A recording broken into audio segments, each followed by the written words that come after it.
A few months ago, I was going down a Wikipedia chemical rabbit hole, and I was reading a page about Uranosine, a sandwich compound of uranium and Cyclooctatetraene, discovered in 1968, without any known applications. Uranosine normally reacts with oxygen, causing it to burst into flames when it comes in contact with the air, though surprisingly, it is unaffected by water. It is of course not very handy if your product spontaneously bursts into flames, so how can we make sure that it doesn't? Either we always handle it under an inert atmosphere, or we have to change the ligand in a way that it becomes stable to oxygen. Luckily Wikipedia told me that it exists, of course without further elaborating, and had to dig up many decades old papers. If we change the Cyclooctatetraene ligands to carry 4 phenyl groups each, it will no longer ignite in contact with the air. This is because the phenyl groups will physically shield the uranium center, making it impossible for oxygen to reach inside and to react with the uranium. This is what we call steric hindrance. What do you mean? What do you mean? What do you mean? Now, we can't just easily take the Cyclooctatetraene ligand and plop 4 phenyl groups onto it. At least, nobody's done that before, so don't ask me. Instead, it will have to be built from the ground up, starting with cinnamic acid. Yes, stuff that's inside cinnamon. And it will take about 10 steps to reach 1357 tetraphenyl uranocene. I already made the uranium tetrachloride that is needed in a previous video. I had to stitch together a few different papers to make a proper procedure. So for the first reaction, I will need trans-cinnamic acid. And I will need to convert it into its dimer, Truxillic acid. The only way to do this, at least what I could find, is with a 2+2 photocycloaddition, which in this case is really annoying to pull off properly. Besides, it has to be done in the solid state, and the crystal should have the alpha polymorph, so that it only produces alpha truxillic acid. To top it off, we need UV light in the UVB to UVC range for it to be effective. So let's just try it out and see if it works. The first thing I will do is convert the trans-cinnamic acid into the alpha polymorph. This can be done by crystallizing it from acetone. Depending on which solvent it is crystallized from, it will crystallize in a different polymorph. I start heating and add a stir bar, and then a random amount of trans-cinnamic acid. I now have a concentrated solution of trans-cinnamic acid, and I set it aside for a second. Now I set up this roller that was featured in my thorium video as part of the rock tumbler, and I have found a way for it to be useful again. I just put a large beaker on top and let it roll on its side. I then slowly add in the cinnamic acid solution while blasting it with a heat gun, causing the acetone to evaporate off and the cinnamic acid to crystallize out in the alpha polymorph, which coats the inside of the beaker. Now, as my UV source, I will use a UVC disinfecting lamp. I just hang it inside the beaker and it perfectly irradiates the cinnamic acid. Next to it, I hang a heat gun that only blows air so that it doesn't get too hot. And I also put some aluminum foil to block escaping light. In this reaction, UV light causes cinnamic acid to dimerize into truxillic acid. The UV light breaks apart the double bonds into 2 radicals, which react with the double bond of an adjacent cinnamic acid molecule to form truxillic acid. I came back a day later and I took a tiny sample, ran a TLC, and it looked like the before and after are 2 different compounds. Since they are very similar in polarity, they don't differ too much, but enough to see that they're different. I then scraped it all off and used it for the next reaction, but everything that came after failed. It might just be that the sample I took was just the top layer, which might be the only part that converted, and all that was under it didn't convert. Either way, it wasn't all truxillic acid, and I also tried it 3 more times, all of which failed. So I had to face the unfortunate truth and buy it instead. Luckily there was one store which didn't sell it for complete scam prices. So let's just continue with that. I set up a flask and drop in a stir bar, and then add 200 ml of DCM. To that, I add 10 grams of alpha truxillic acid. I then wash it down with chloroform, just because I want to empty this bottle. Now I will convert the carboxylic acid groups to acid chlorides, and for that I will use oxalochloride, though you can also use thionyl chloride. I just want to use my new reagent, so I added 8 ml of oxalochloride, and I also added 3 drops of DMF, which will serve as a catalyst and significantly speed up the reaction. Immediately after adding the DMF, we can see gas bubbling out of the mixture, which are carbon dioxide and carbon monoxide. In this reaction, oxalochloride converts the acid groups of truxillic acid into acid chlorides, catalyzed by DMF.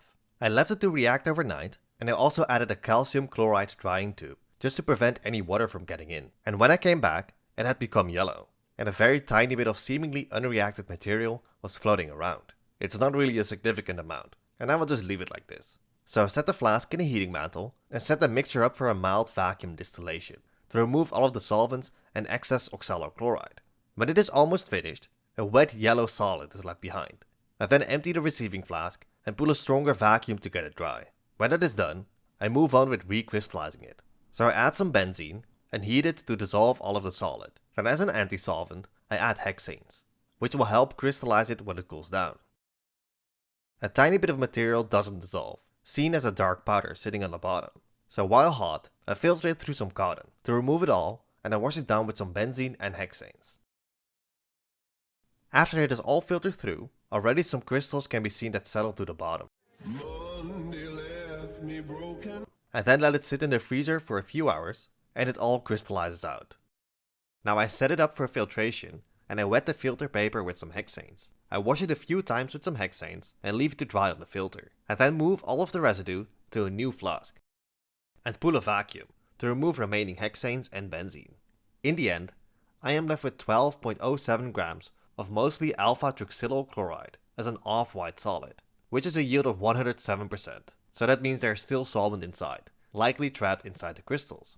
But it's not a big deal. To continue with the next reaction, I set this flask in an ice water bath. I dissolve all of the solid in 250 ml of alcohol-free chloroform. Then on top of that, I add 15.7 grams of sodium azide. I flush the flask with nitrogen and then close it off. I then leave it to stir like this overnight.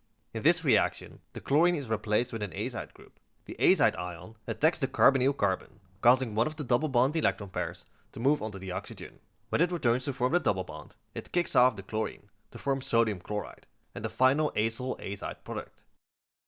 When I come back, the mixture has become more white, and I move it out of the ice water bath and into a heating mantle. I immediately continue with the next reaction by heating it to a boil and leaving it to reflux for 2 hours. In this reaction, the acyl azide is decomposed by heat into an isocyanate, which is called a Curtius rearrangement.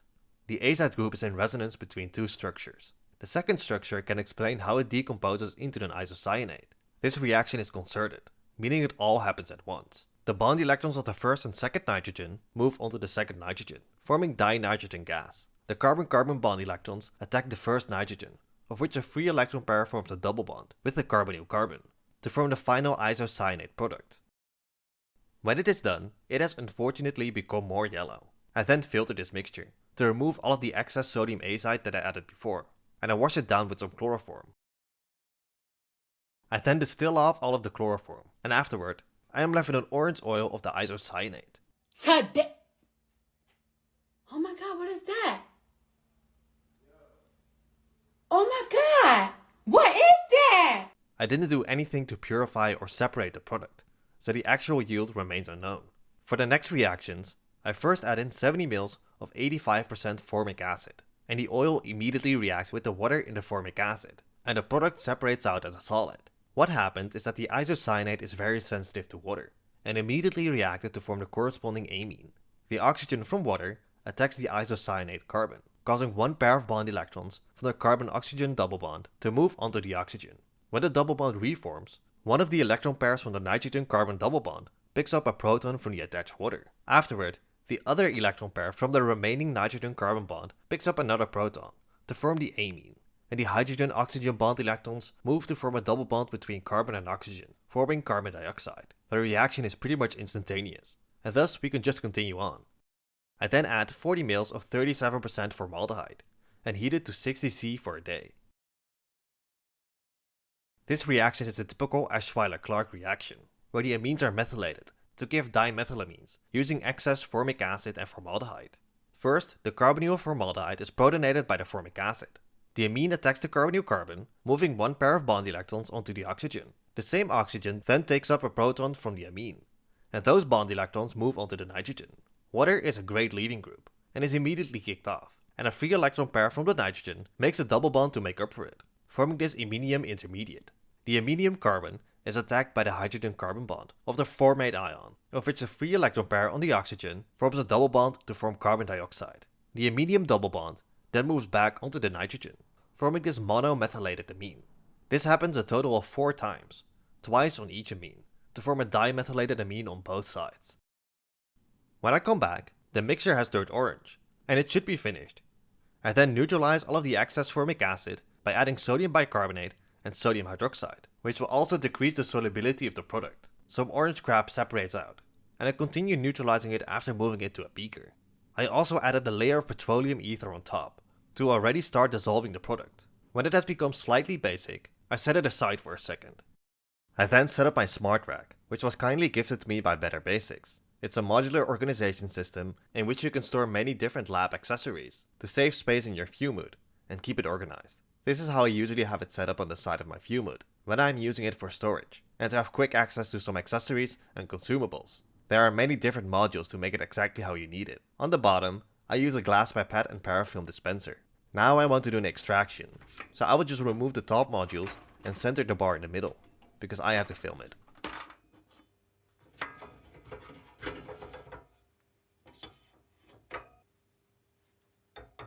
I hang the flask next to it to keep it safe. If you wanted, you could completely fill the rack with flasks. Anyhow, I move all of the mixture to the separatory funnel and try not to pour in the orange crab. I then separate the layers and extract the basified aqueous phase many times with petroleum ether. In the end, some orange crab plugs the stopcock, so I have to pour it out of the top. I collected it all in this beaker, and we can see some white solid crystallize, because the product isn't very soluble. I dry the extract with sodium sulfate to remove remaining water. I then set up a flask in a heating mantle and add a stir bar. On top, I put a funnel with some cotton, and I filter the whole dried extract through. I then set this up for distillation to remove all of the petroleum ether, and afterward, I am left with 3.36 grams of a slightly yellow solid. In the literature, they purified it with vacuum sublimation, which I tried, but it was extremely slow, so I decided to only do a recrystallization. It also discolored a bit when I tried the vacuum sublimation, so I washed it all out with some methanol into a crystallizing dish. I dissolve it all in hot methanol, and then add a bunch of water and set it in the freezer. It is all crystallized out, and I filter it and wash it with some water, and then with some methanol. It was probably fine to use it right away, instead of purifying it. Now for the next reaction, I dissolve it all in 300 ml of methanol, and add 25 ml of methyl iodide, which is in excess. I flush the flask with nitrogen, stopper it, and cover it in aluminum foil to shield it from light, and then leave it to stir for 2 days. In the reaction, methyl iodide reacts with the tertiary amines to form quaternary ammonium salts. The amine simply attacks the methyl group, and the iodine takes up the bond electrons. The quaternary ammonium is charged and forms a salt with the iodide ion. When I come back, the iodide salt is precipitated out as a white solid. I then distill off all of the liquid, and I am left with a yellowish powder. I make sure that it is dry by heating it in a vacuum for a while. I then take it out and wash it with some acetone to dissolve the impurities. I put that in the freezer to make sure that it doesn't dissolve much of my product. I then filter it all through a filter paper. I wash it out with a tiny bit of acetone and then leave it to dry on the filter. I move the filter to a crystallizing dish and I scrape off the product. It is mostly a white solid with a slight tinge of yellow in some parts. The yield turned out to be 4.33 grams, which is 70%, slightly lower than literature, but it's still good. Since this reaction is relatively clean, the previous recrystallization or sublimation is probably not even necessary, since the acetone washing will easily get rid of impurities. Now for the next reaction, I set up a 2-neck flask with a gas inlet in a heating mantle. I first add all of the product and then drop in a stir bar. Then as a solvent, I add 75 ml of tert butanol. Under nitrogen, I add 8.16 grams of potassium tert butoxide as a base in excess. The mixture gradually begins to discolor, and I attach a condenser and heat it to a reflux. Since tert butanol is a solid at room temperature, I just let the condenser be air cooled, otherwise it will solidify. In this reaction, 2 equivalents of the quaternary ammonium salt react with the potassium tert butoxide to form 1357 tetraphenylcyclooctatetraene. At first, potassium tert butoxide is a strong base and steals a proton from the cyclobutane ring, of which the bond electrons form a double bond, causing the amine to be kicked off and leave as trimethylamine, while the iodide ion forms potassium iodide with the remaining potassium ion. This happens on both sides to give this cyclobutadiene, which quickly dimerizes with a second cyclobutadiene, giving a laterane-like molecule. This product can be isolated, but it is quite unstable and spontaneously isomerizes, even on standing, which is accelerated by heat. The 2 single bonds in the middle spontaneously form 2 double bonds, giving the corresponding 1357 cyclooctatetraene. But if the cyclobutadienes react in the opposing orientation, The intermediate latterane has a different position for the phenyl groups, causing the final product to be 1247 tetraphenylcyclooctatetraene. Both products are observed, and are produced in almost the same percentage, with it slightly favoring the first one. Quickly the reaction became a blood red color, which is also mentioned in literature. I left it overnight, and when I came back, it had become brown. I then distill off part of the tert-butanol, just to concentrate it a bit. Then to the concentrated reaction mixture, I add 175 ml of water to dilute it and destroy all the potassium tert-butoxide. The mixture changes color slightly, and I then move it all to a separatory funnel. I then continuously extract it with a large amount of diethyl ether, since the product has quite low solubility. Of course I managed to drop in the stir bar, so I had to transfer it out and in again, and in that time, the ether already took up some stuff, and the layers have become more transparent. I then separate the layers, and extract the aqueous phase several times more with ether. I then return the combined ether extract to the separatory funnel, and first wash it with some 1% hydrochloric acid, to destroy any remaining base. Then I destroy any remaining acid with some dilute sodium bicarbonate, and wash it with water to remove that, and any salts. I then take the washed ether extracts and add some sodium sulfate, to absorb remaining water. I filter it into a flask through some cotton to remove the sodium sulfate again, and then set it up for distillation to remove all of the ether. When all of it had distilled over, an orange oil is left behind. The product is in here, and I will have to separate it from the other crap, which can be done with an alumina column. So I dissolved it all in a 4% mixture of ether and hexanes. While I mix it off camera to make it all dissolve, I set up a column. I've weighed out 250 grams of alumina, and mix it with a bunch of 4% ether and hexanes. I add all of it to the column, and pack the alumina by letting the solvent run through. When it is ready, I pipette all of the dissolved product from before on top. I run it all into the alumina, and put more 4% ether and hexanes on top. In total, I force approximately 1.5 liters of solvent through, with the ether concentration doubling every 500 ml. The product comes off the column first, but it still goes through relatively slowly. Surprisingly, the side product comes off afterward, without overlap, even though they are almost identical. In portions, I move all the collected solvent to a flask and distill off all of the solvent. When the first portion has distilled off, we can already see some white solid in the flask. And after distilling off all of the solvent, a bunch more product is seen. I left the vacuum on for a bit longer, and this should be the dry product, 1357 tetraphenylcyclooctatetraene. Since it is so little, and it is very flimsy, I won't measure the weight, since transferring it will just cause me to lose some. I also evaporated down the fractions containing the side products a while later, and it's a yellow solid, measuring 232 milligrams, but it also seems to contain another side product, since it is a little bit sticky. So for the next reaction, I will dissolve it all in some anhydrous THF, and mix it around to get it all, and then set it aside. Now I will need some potassium, and I have to sacrifice this beautiful ampule to get it out. I'm actually stupid, and I don't know how to get it out properly, so I really clowned here. The glass is very thick, and it simply didn't all crack off and leave me with a cylinder of potassium. Instead, it cracked like the shell of a hard outside, soft inside candy. Not cleanly, but sticky. So now I have a bunch of cracked glass with potassium inside. So to get it out, I will have to melt it. And to accomplish that, I put it in hot toluene. And then it falls apart into a million pieces of potassium and glass, leaving me with a mixture of glass and potassium. At this point, I was screaming, so I stopped filming. In the end, I decanted off all of the toluene and put in O-xylene instead, which causes the potassium to float and the glass to stay on the bottom. And I then put all the potassium in a container with kerosene. Anyhow, back to my THF solution of tetraphenylcyclooctatetraene, which I've put in a container filled with ice and some sodium bromide. The sodium bromide will make it extra cold. Now to the solution, I add an excess of potassium, since I don't know exactly how much product I have. I leave that to react until it seems it no longer changes, which was a few hours. In this reaction, potassium reacts with tetraphenylcyclooctatetraene to form the salt potassium 1357 tetraphenylcyclooctatetraenide, which unlike cyclooctatetraene is aromatic. During the reaction, the solution first turns yellow. While the reaction was running, I prepared a solution of a small excess of uranium tetrachloride in THF. In the end, the solution is a reddish brown, and I add it all to the solution. The solution slowly becomes lighter, and I leave that stirring for a day. In the reaction, all potassium ions are displaced and form potassium chloride, with the chlorines from uranium tetrachloride, while the uranium sandwiches itself between two cyclooctatetraenide ions, to form 1357 Tetraphenyl Uranocene. At the end of the day, it had turned a brownish orange, and I left it to stir further overnight.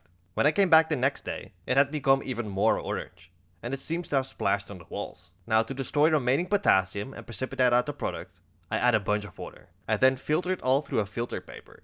The orange stuff is likely insoluble potassium or uranium salts, or a combination. The product is a green solid, which we see as little specks, but it is a very small amount. If it was uranium tetrachloride, it would dissolve away, but this material is very insoluble. The radiation is of course very small, from such little material. So instead, I will set it up for a quick Truxillic extraction, which will only dissolve the product. I plug the bottom with a cotton ball, and wet it with THF. I then wipe off the filter funnel with THF and some paper towels, and put them into the apparatus. I do the same with the whole filter paper, and wipe everything that has product stuck to it. I then add a bunch of THF, and on top, I add a small condenser. I then run the Truxillic extraction without a stir bar, for a few hours. When that is done, the solution has an ever so slight green color. I then set it up for distillation, and when it has almost fully concentrated down, I pull a direct vacuum, and apply a bit of heat. When it is all gone, a very tiny amount of green solid is left in the flask, but it is such a tiny coating that it is not possible to measure, which is kinda sad, but it's because the ligand synthesis was so low yielding. Therefore, I will make a regular Uranosine and a dibenzo derivative in larger quantities in another video, so we can see them properly. Anyhow, that was it. Thanks for watching. See ya.